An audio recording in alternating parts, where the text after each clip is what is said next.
break or the ginger ale or the coma. There's always some sort of weirdness with you instead of, I think at this point, you better start getting serious because the Rad Boys, one of them's already broke your jaw. If you don't get serious about June the 11th, you might be in for a rough little run here. Well, first of all, my jaw was broken, and I still won that match, Cato.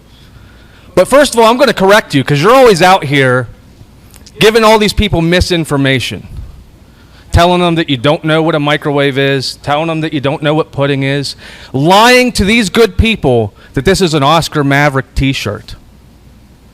Well, it's a good thing that a good neighbor is here on a good Wednesday for Imagine Live, because the reality is this isn't an Oscar Maverick t-shirt. It's an exclusive Imagine Wrestling Purity t-shirt. And I'm wearing it because a couple weeks ago when I announced that my hand was free because I was getting ready for my son to come, the phone was ringing off the hook. Everybody was driving by. Everybody wanted a piece of the good neighbor. I couldn't have that anymore. So I'm trying to be a good neighbor, trying to be a good father, trying to focus on my son, and wearing this so there's no distractions. So speaking of my son, I wish he could be there when I beat the Rad Boys.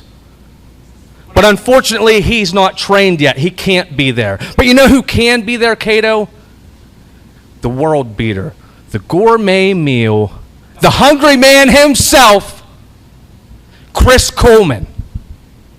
And he's going to team up with the Argyle wearing, bed knobs and broomsticks, there ain't no swearing, weed whacking, ginger ale drinking John Ross, who never lost those tag team titles, if you remember that, Cato.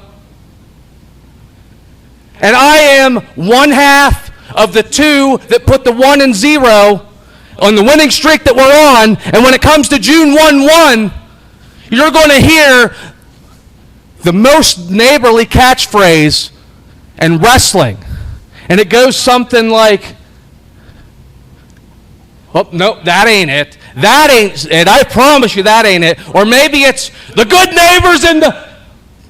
That dang sure ain't it, Cato. I'd quit drinking ginger ale before that was it. What it is that it's a blessing to have a good neighbor, and it's an even greater thing to be one. And when I walk out with that title belt on one shoulder and Argyle on the other, you're going to know that life is better in a sweater.